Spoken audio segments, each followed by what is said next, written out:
Hello, everyone.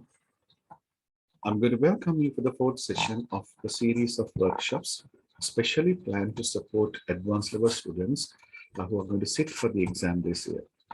The focus of this session is The Glass Menagerie, written by Tennessee Williams.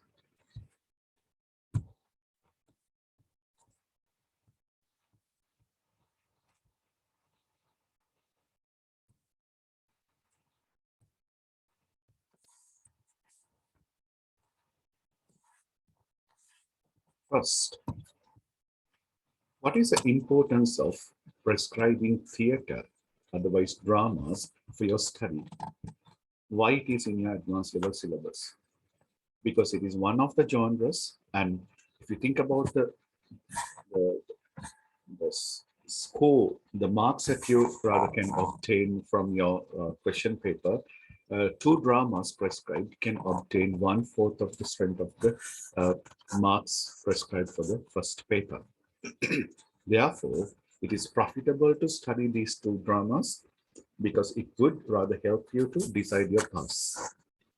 So, according to the constitution of the genres in the question paper, we are supposed to select at least two dramas. At least two dramas. You can study more than two dramas. Your syllabus says if you select one drama to write the contexts, you can't use the same drama to go for the essay type questions. Therefore, it concludes the idea that we have to select at least two dramas. What are the two dramas you're going to select? Do you find any logic behind that?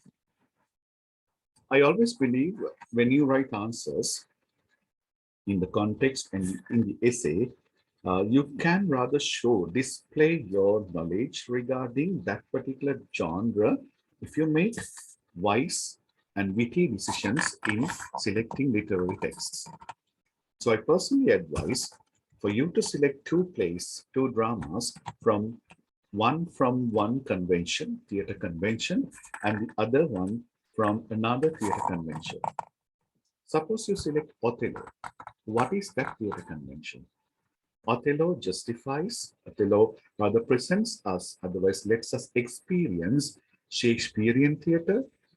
Further, it lets us realize the nooks and corners of the traditional theater. Whereas Tennessee Williams' The Glass Menagerie explains us the appearance, structure, and technical association of the modern theater. So what are the differences? What are the basic differences you identify between these two dramas? If it is Othello, if it is Glass Menagerie, these two were witnesses, otherwise these give examples for two different types of plot outlines.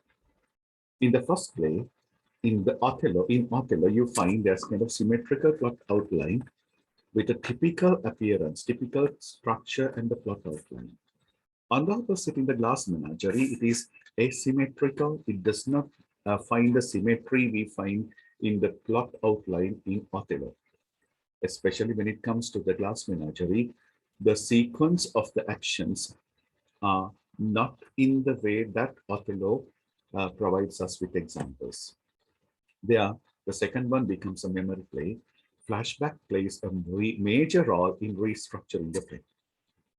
So again, I tell you, structure of Othello and structure of the Glass Menagerie, they are rather different. So studying that particular difference is important because it's kind of a study. We study that genre with the use of two dimensions of that particular genre, traditional and play, which is written in the modern era. And even it goes beyond the modern, it goes towards postmodernity as well.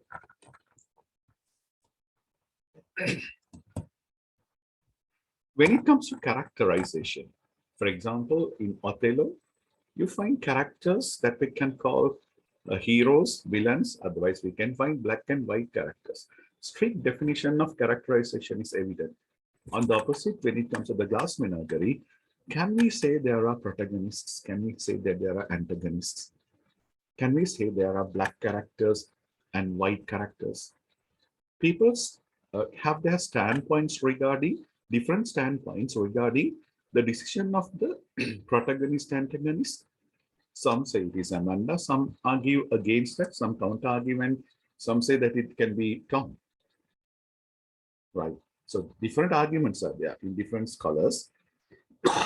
In different scholars' definitions, they have different arguments regarding the protagonist, antagonist, otherwise whether there's a protagonist, whether there's an antagonist in the glass menagerie. Okay. Do we find black and white characters in the glass menagerie? Some critics say that in modern and postmodern plays, we don't find clearly demarcated black and white characters. We find ash characters. The character's appearance, otherwise ash quality, is defined. The intensity of ash is defined by the mixture of black and white. So the characters we find in such plays can be characterized with the experience they meet in life. Sometimes a villain is created with the villainous experience that he or she gets in life, the consequences that she or he gets in life. So on the opposite, in plays like Othello, we find strictly demarcated black-white characters. But in Shakespearean dramas, sometimes Shakespeare goes beyond that particular traditional definition, and he lets us realize the characters have black qualities and white qualities, sometimes with the association, otherwise with the consequences they meet in life. Okay, but if I go for a comparison in this juxtaposition, I find traditional theater is having kind of clearly defined characters, clearly defined plot outline, whereas in the modern theater, they get a lot of attempts to make kind of revolutionary convention in the play. So I feel studying the glass menagerie would allow you to understand how theater is not really conventionally presented, how theater has been rather presented in a revolutionary manner. The plot is different, characters are different, and their relationships are differently presented, and the way of narration, the narration is different, and even certain theatrical techniques, they are also rather different compared to the previous theater. So, in my opinion, selecting one from the traditional theater, one from the modern, otherwise postmodern theater, is very important because you get kind of a comparative study. It is not only ultimately getting a pass, getting marks and going to university or something like that. So make it kind of a study. And this actually strengthens your knowledge regarding this particular genre. It rather further develops your attitude regarding the selected area literature.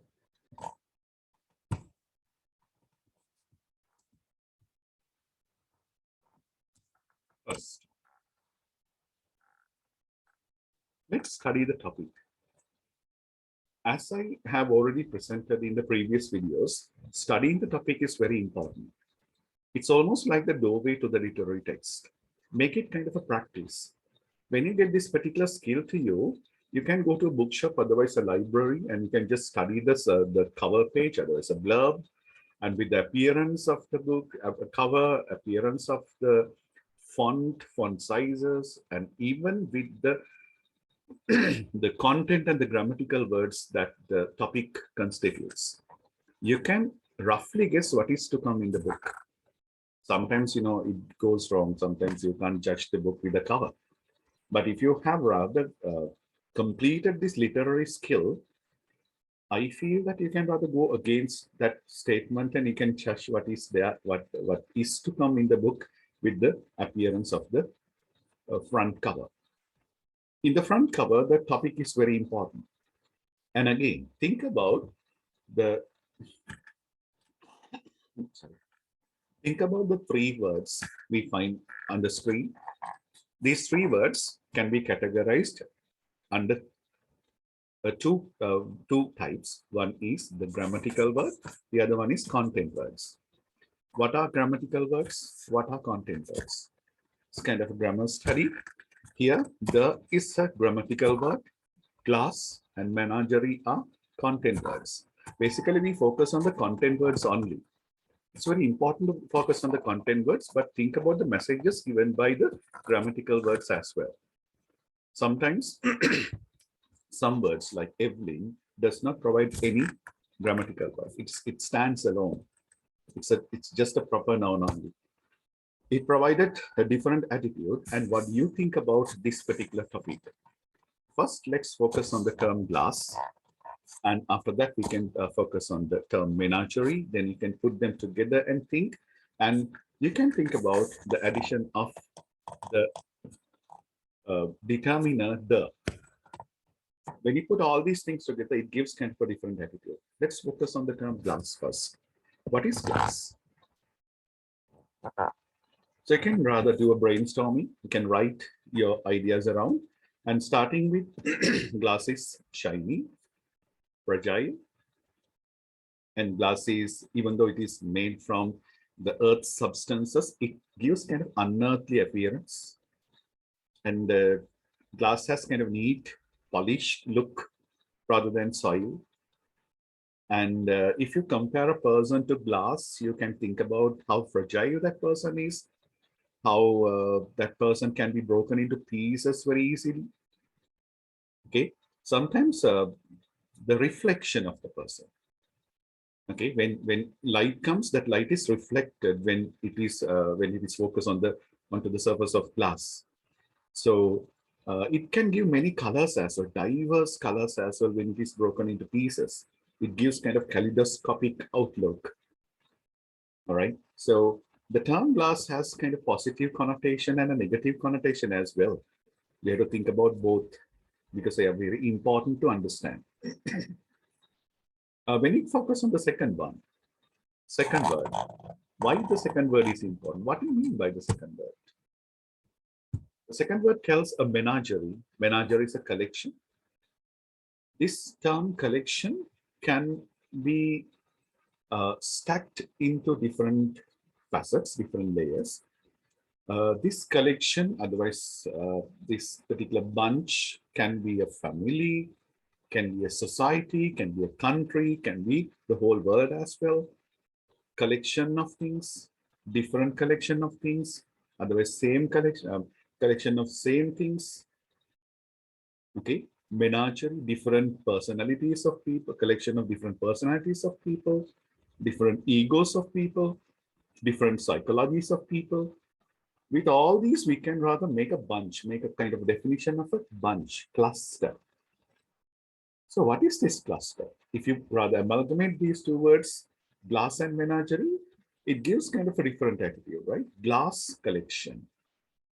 Okay, if you go beyond that, you can think about how the collection is made with certain fragile people, dreams of people. Now in Sinhala, I read one literary work called Sihina Satya. Sihina Satya, collection of a lot of dreams. We know dreams are fragile, right? It lasts, I mean, dreams last for a little time. Even though you try to capture dreams, dreams fly away from you. Dreams are not realistic as well. So the term glass menagerie, collection of glass ornaments, can be providing such a meaning as well. Now, I really invite you to think about the dimensions that you can rather think about this particular suggestion. What sort of collection that the writer discusses about?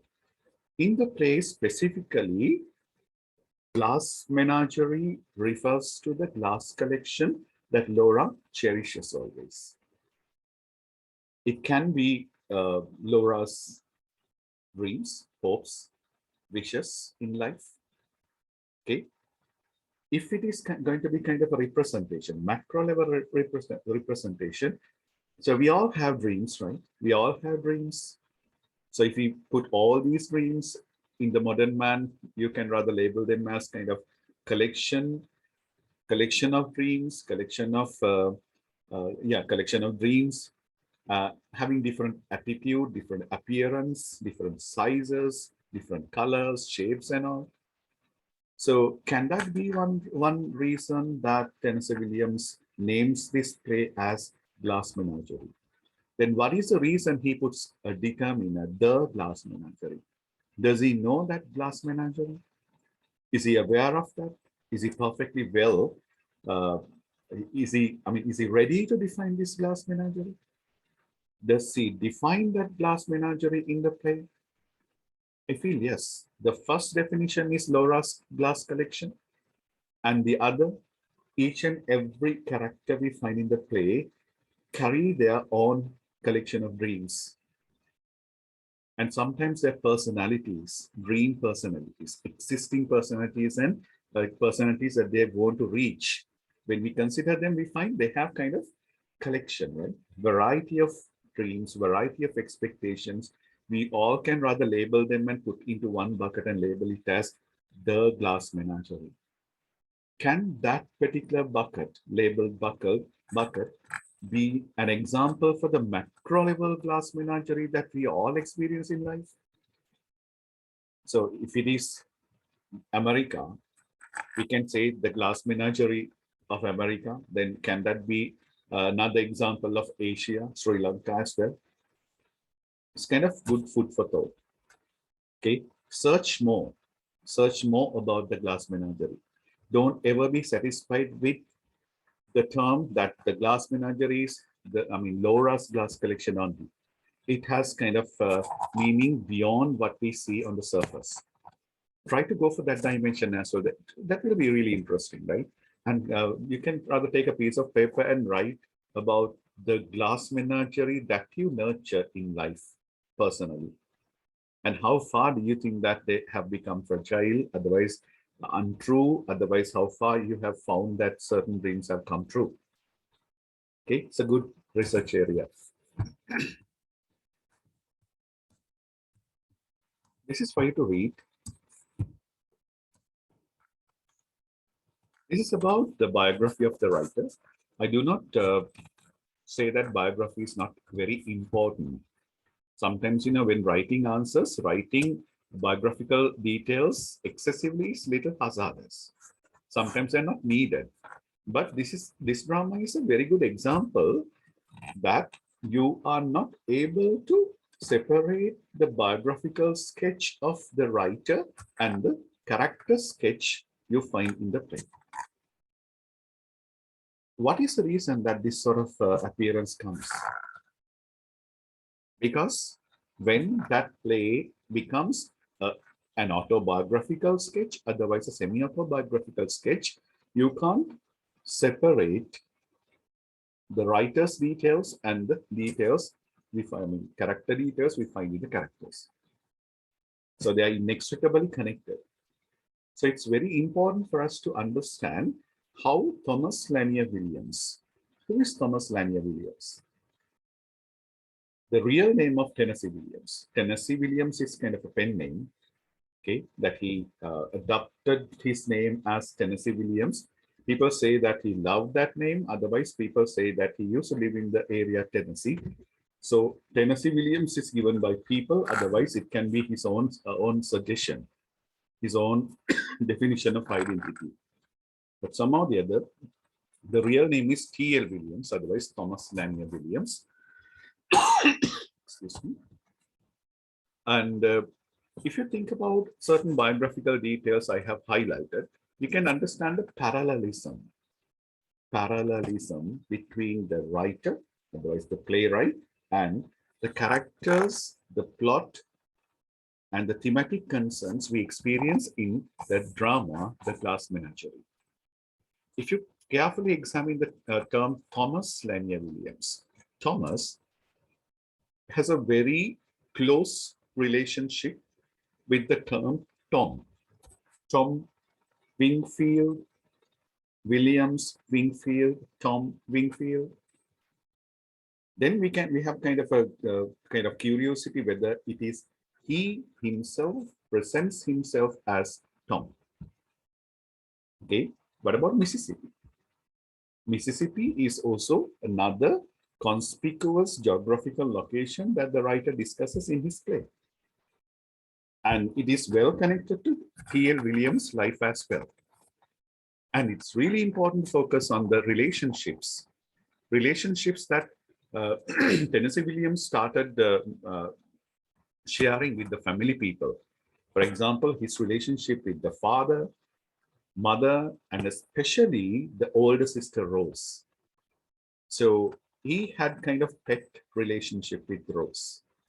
So we always find this particular pet relationship has molded Tennessee Williams' literary saga as well. It's very important for us to understand because in this play we find a relationship, very important relationship that Williams sketches between Tom and Sister Laura, and how Tom is thwarted by this relationship is also presented. Even at the last moment of the play, he says he regrets that he happened to abandon Laura in that particular dingy house with that mother. The similar appearance is there in Tennessee Williams' life as well. And when it comes to the father, when you rather examine the second portion of this slide, you find father was an extroverted traveling shoe salesman. Now you find a lot of parallelisms, parallel elements rather. You find father here and father in the play. In the play, the father is absent, right? Mr. Wingfield is absent. Here also we find that this father too had kind of a distant relationship with the family and he used to travel. Traveling is suggested as one of the ways that people find emancipation. We find it in Tom as well, right? Tom is also always attempting to run away, otherwise fly away from this particular suffering. This father was also a person like that, and he was a shoe salesman. What about shoe and salesman? This part is also something very important for us to think. Shoe salesman. Tom and even Jim used to work at a shoe warehouse. Okay, then what about the specific setting? The dingy apartment, low middle class apartment, otherwise a kind of congested living area, corrupted, congested living area. And it can be rather parallel to this experience that Tennessee Williams in life experienced, that is cheerless backstreet apartment. So we find almost same apartment that he presents in the drama for the characters to live. Then you can understand how sometimes biography is important, right? Writers, otherwise playwrights, biographies important to study. But again, if that is not the focus area in the question, you're not going to excessively write about the writer's biography. Sometimes some questions are there, you have to be comparative between writer's biography and the character, otherwise characterization in the play. Then the third one is also very important. This is kind of transition that Tennessee Williams had in his life from southern part to the life that he used to spend in this particular congested area. He mentions that southern part as Southern Eden. What do you mean by the southern part of America? Do we have any idea regarding that? Can you just suggest me? So if you take American map, if you rather draw a line horizontally and divide America into two, the upper part is called the northern part of America, whereas the latter part is called the southern part of America. It's very important for you to understand this demarcation because it creates kind of a significant history to American life. Basically, southern part of America is more focused towards agriculture because it's an equatorial area. It's very close to the equator and it has a kind of temperate climatic condition.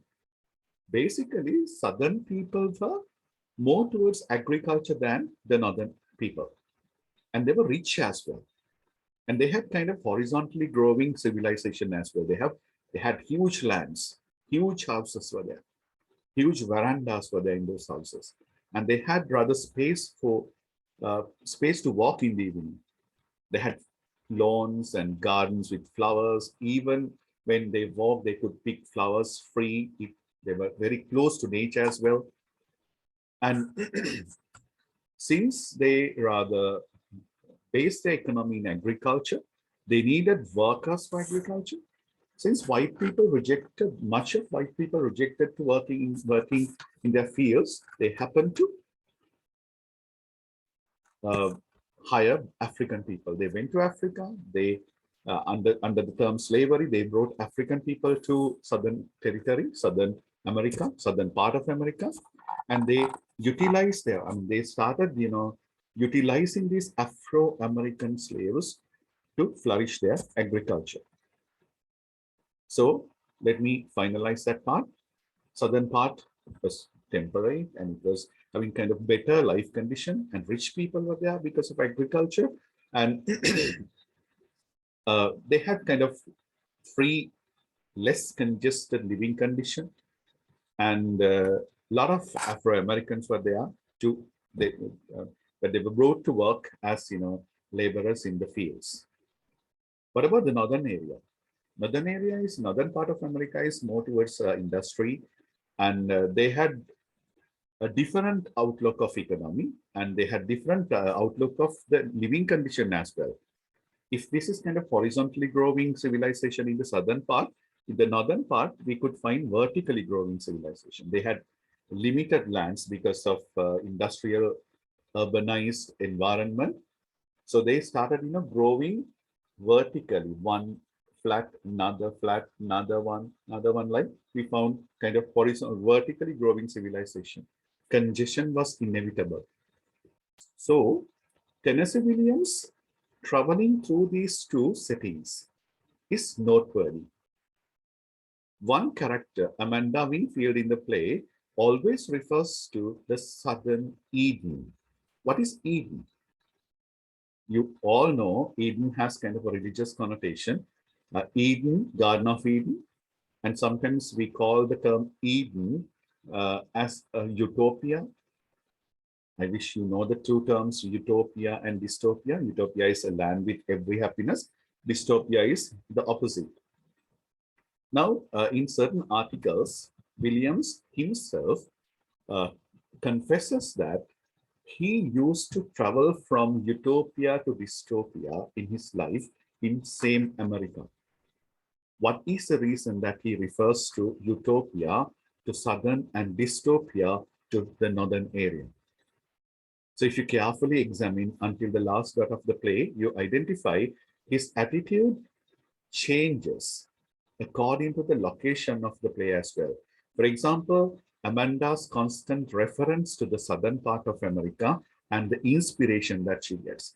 Even when the reader, otherwise when the audience listens to Amanda's dialogues related to the experience that she got in the southern part, we feel like, we are experiencing kind of a dream. We really like to listen to that. But again, when we come back to this particular congested apartment with a fire escape planning and all, we too get kind of congested mentality. We don't get kind of free mentality when we experience that. So it's very, very, very important for you to think about the transition of location in William's life and transition that he displays in connection to the characters in the play. Mother and even the father, their relationship started there, and they happened to migrate to this area, and they happened to sacrifice that free, less congested lifestyle to a kind of dystopian lifestyle in the northern part. And obviously, the next is William observes, he suddenly discovered that there were two kinds of people in America. One is rich and the second one is poor. And he says that he belonged to the latter part. It means that poor social condition, otherwise poor economic class. So when you examine this biographic details of Thomas Lanier Williams, otherwise popularly Tennessee Williams, you can understand what sort of life he used to live and how that his life inspired his literary work. Sometimes that helped him to present biography, characters which were almost parallel to his biography. Not only in this one, even in the Cat in the Tin Roof. When you watch that, when you read that script, also you find we find a lot of similarities in relation to the biography of the playwright and the characters we find in there.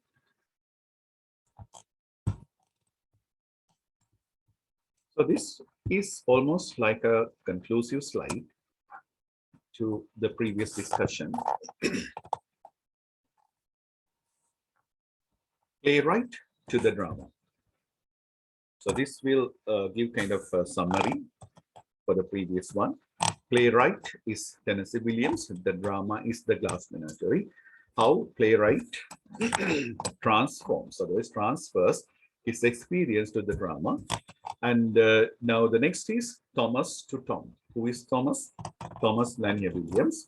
And how he rather presents Tom's character is the next suggestion.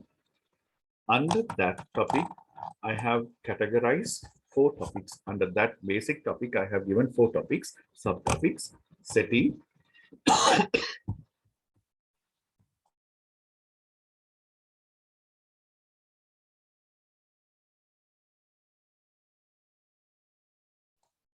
first is the setting, second one is socio-economic class, the third one is relationships, and fourth is identity. Let's compare, contrast the playwright and the character Tom and his family along with these 4 topics. First, the setting. Thomas Lanier Williams, otherwise Tennessee Williams, setting is kind of transformation from southern Eden to urban congestion. So we find it in Tom's character as well, even though Tom is originally from the northern area. Otherwise, in the area that he has selected to live in this play, his mother's references always show that they are kind of migrants from southern part to this area. And second one, socioeconomic class. We find Tom's family and the socioeconomic class can be parallel to Tennessee Williams' social class. They belong to lower middle class. They used to live in flats. And you obviously find affected economy in the Great Depression era of America. So this family is also kind of victimized, economically victimized family in the time of Great Depression in America. Third, relationships. Relationship of Tom and the father can be parallel to the relationship between Tennessee Williams and father's relationship. We find the distance relationship between Tennessee Williams and the father, and very distant relationship we find between Tom and the father. These two are conspicuously paralleled in the play and the playwright's life. And relationship between the mother and the son. That's also something very important. It is presented through Tom's and Amanda's relationship. And more importantly, the sister and the brother's relationship. Tennessee Williams' relationship with the sister Laura is more prominently presented in Laura's and Tom's character. How Tom becomes tolerant, how Tom has decided to sacrifice his life because of the love towards the sister Laura is presented in the play, and such information can be parallel to Tennessee Williams and Sister Rose's life. So the fourth one is identity. When you examine the term identity, otherwise, if you rather answer a question regarding identity of a character, think about these 5 facets. First is the social identity of a person. Second, the political identity. Third, economic identity. Next is interpersonal, which should be PER, interpersonal identity. Last is intrapersonal identity. What do you mean by social facet? Society includes education, culture, love, marriage, cultural events. All these fall into the social facet. Then political. What do you mean by political facet?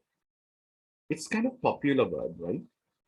I have noted most of the students believe that term politics is political aspects that we can find in a society like party politics, parliament, elections, ministers, and so on. So I'm inviting you to think further, otherwise beyond this level, and think about the micro levels of politics that we all can experience in the society. So under that, I say, under that particular philosophy, I say politics can be further subdivided into two. One is macro politics, popular politics we can find in the society, and the other one is micro political aspects. Micro politics, the power struggle in between two micro entities in a society. Even Charles Darwin explains uh, in his theory, so the survival of the fittest. There are two people, two entities. One survives because he is the fittest. So in that case scenario, micropolitical aspects can be identifying minimal levels of a society. Even in a micro level, you can identify that in between two ants, you find micropolitics. And what sort of micropolitics do we identify in this drama? We find a lot of examples like mothers and sons relationship, father and mother's relationship. Like in a nuptial relationship, we find man and woman, gender politics, and parents, parental politics, and sometimes, sisters and brothers relationship and how and who controls the other character. All these are important to study. And uh, yeah, then what about the next one? Interpersonal relationships. Sorry, economic layer. We have to think about the economic identity of a person as well. To what economic class this person belongs to. Like he's a rich one, middle class one, lower middle class one, and a poor one. So that defines his total identity sometimes. In this capitalistic world, we know that money decides every other aspects of a person. For example, his social aspect is decided, political aspect is also obviously decided. Sometimes the psychology is also decided with the money you have in your pocket. So the next one is interpersonal identity, like how you are going to maintain relationships in a family, next the society, and even in the country, in the world. What sort of an identity you have regarding relationships? If you draw the character maps, character rather networks, like you can understand what sort of character network, what sort of strength between the relationships you maintain usually. When you draw character maps of Tom father, Tom mother, Tom sister, Tom Jim, Tom and the society, you find Tom has something critical related to relationships. He has a kind of critical identity connected to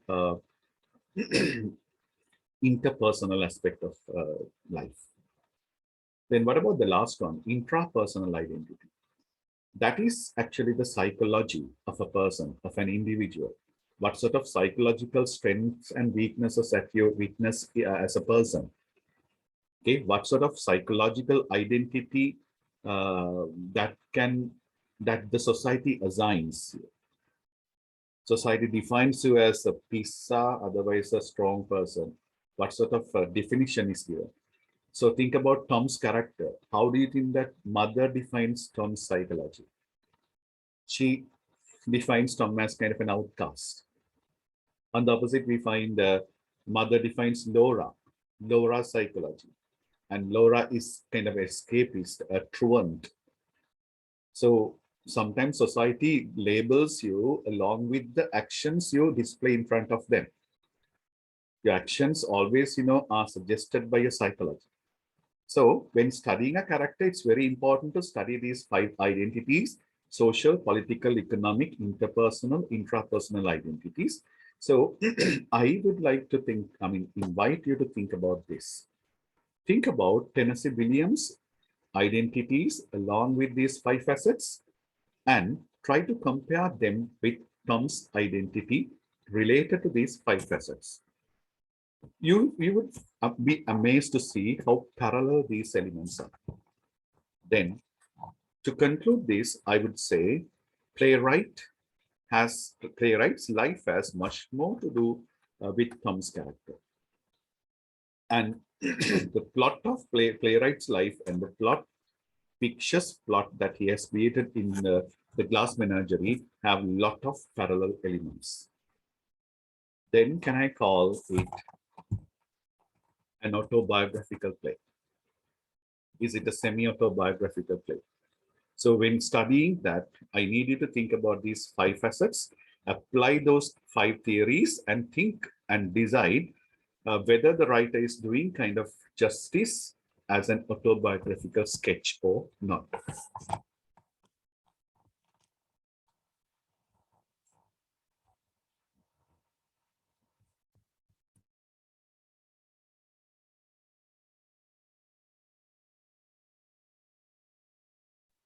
Setting of the play. What do you mean by the setting? Basically, setting means time and place, and it has kind of an advanced definition as well. Some people say that it can be the psychological setting can also be included in this particular definition. But for the moment, I would take time and place, otherwise space and span, to justify the setting we find in connection to the Glass Menagerie. So first we will discuss about time. It's obvious when you read the plot, you find it's obvious to find that writer, otherwise a playwright, lets the audience interact with all the 3 dimensions of time. Okay. So to Tennessee Williams, time is threefold. So his character selection and the characters' identities are sometimes decided by the time factor that the characters are addicted to. For example, the past is presented, past is noted always by Amanda's character. Amanda is kind of old lady, comparatively older one, and her constant reference to her past, her lost glory, lost beauty, and lost attraction when she does not, that when she was in the southern part of America can be said to be her representation as past. She used to live in past. She sucks pleasures in past and comes back to present. And what about the second one? Present. All the characters have become the victims of the present life. Time of Great Depression in America. But which character lives in the present, otherwise obsessed in the present? And which character who does not want to travel back and suck pleasures in the past, who does not think about the future, who is perhaps self-entrapped in the present in the play? As a suggestion, I say it is Laura. We find that Laura attempts to live in the present and amuse herself in the experience of the present. In the second scene, we find mother's complaint regarding being a truant at the Rubicon Business College. We find mother refers, what of your future? But Laura doesn't think about that. Laura follows her instincts. She stops becoming a businesswoman and she stops learning the business administration or something like that, and she rather follows her own instinct, gut instinct. She walks in beautiful places and she goes to a glass building and all. She follows her own instinct. You know, even we all can rather stop everything and follow our own instinct, right? Mostly we know that animals in the jungle live with their own instincts, right? They follow their gut instinct. Do you think that they regret about the past, they think about the future and worry? They're happy with what they have got in and around. So I feel that Laura's character is also a very important character connected to that particular facet. What about future? The male characters in the play, Father, Tom, and even Jim. Jim represents future. And Father sometimes, stopped being stagnated in this particular house, otherwise family, that he starts moving. He went away. We have no proper news about the father, but we can assume that father left it for certain selfish motives. And always in the play, we find Tom lives in the future. Tom wants to become some. Tom displays his emancipation, desire for emancipation. Okay? He wants to be liberated. He wants to stop working at a shoe warehouse and to become a poet, kind of liberal-minded artist. He wants to sail. He wants to travel. It always mentions that she is depressed with this particular present condition and he wants to move and find better life.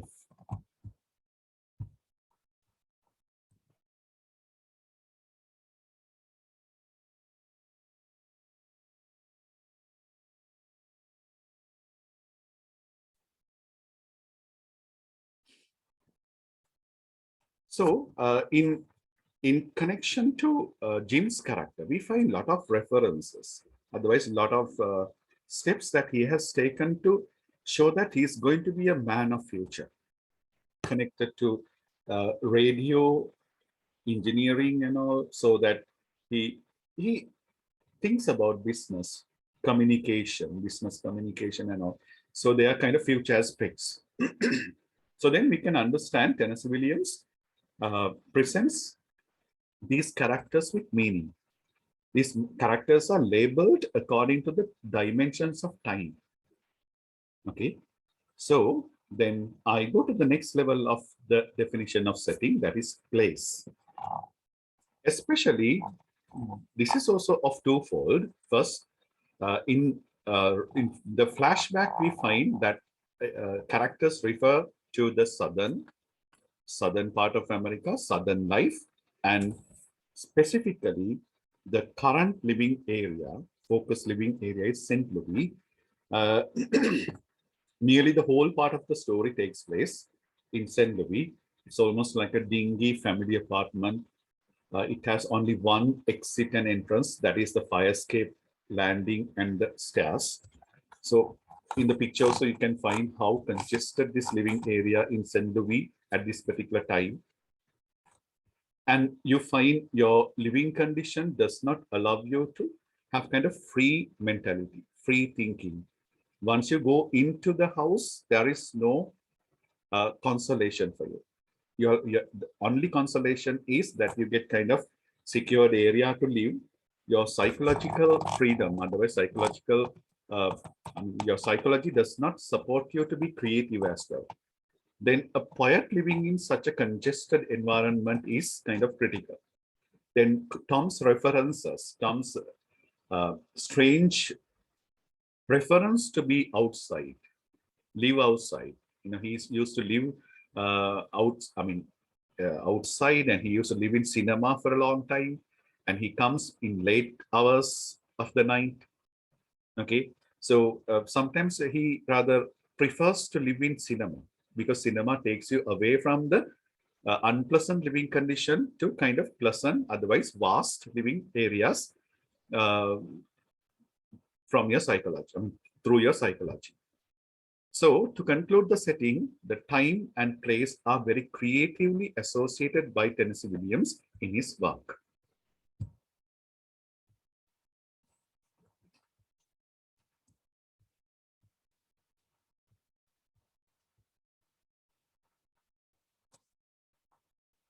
The historical events and his mentioning are significantly presented in the play. I'm going to help you with certain significant things, significant elements that the writer mentions in the script. First is Southern America. We kept on discussing about that.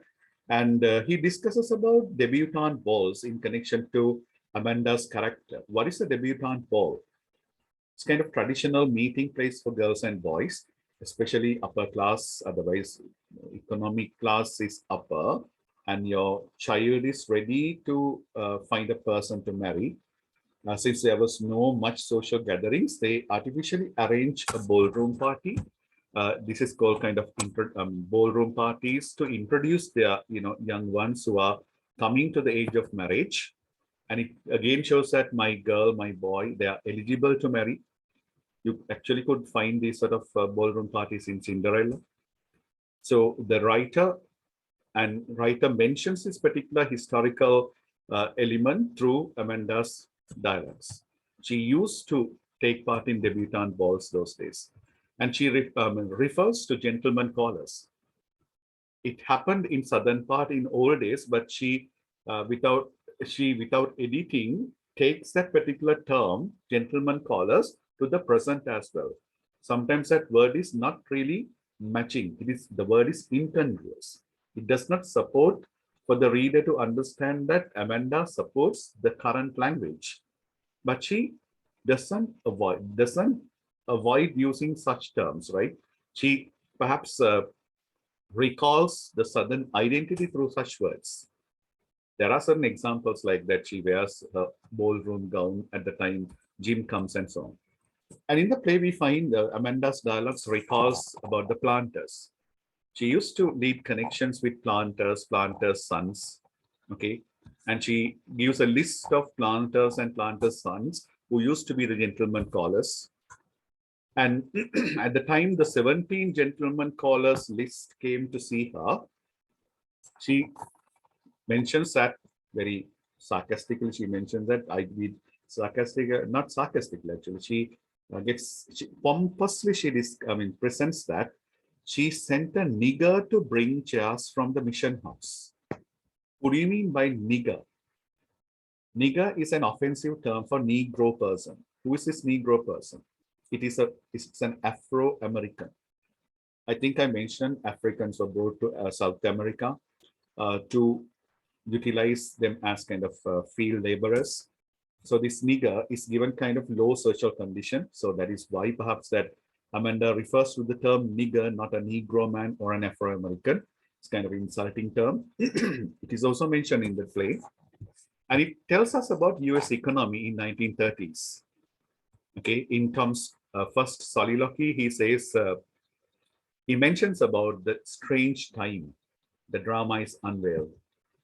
Strange time. What is a strange time? Factually, we find in 1930s, America went through a very serious economic crisis, like the economic crisis that we face in Sri Lanka. That is the economic depression in America. So this drama takes place in the backdrop of that Great Depression. Writer discusses about Spanish Civil War. This is America, Spain is in Europe. He tries to parallel the events, okay? And there's kind of criticism under that. When other people are struggling for their emancipation, America is stagnated. That he has kind of a critical note on that.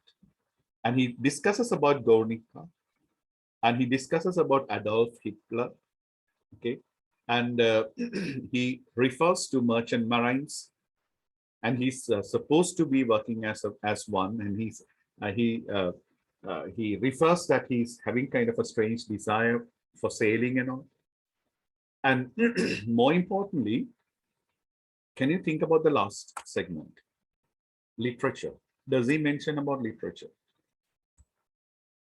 He talks about mother refers to certain strange books that Tom used to read. What were those books? Those books were written by so-called Mr. Lawrence. In most of Tennessee Williams' plays, we find D.H. Lawrence becomes one of the close association. Who is D.H. Lawrence? D.H. Lawrence and his books like Sons and Lovers and Women in Love presents us with kind of psychoanalytic level of human relationships. In Sons and Lovers, we find the relationship between mother and son, how destructive mother's relationship to a son when it comes to his own future. So mother, I'm going to discuss that in the future references. Mother is so worried about that the son reads Lawrence's books. So it can be this D.H. Lawrence. Okay, otherwise there is no other Lawrence that a mother would hate when son reads the books, because when son reads a book, son comes to know about kind of thwarted relationship between his mother and him. So mother says that she took the books away. She confiscated books. So it is mentioned in the story. So think about these historical elements that the writer presents in connection to the setting that he captures.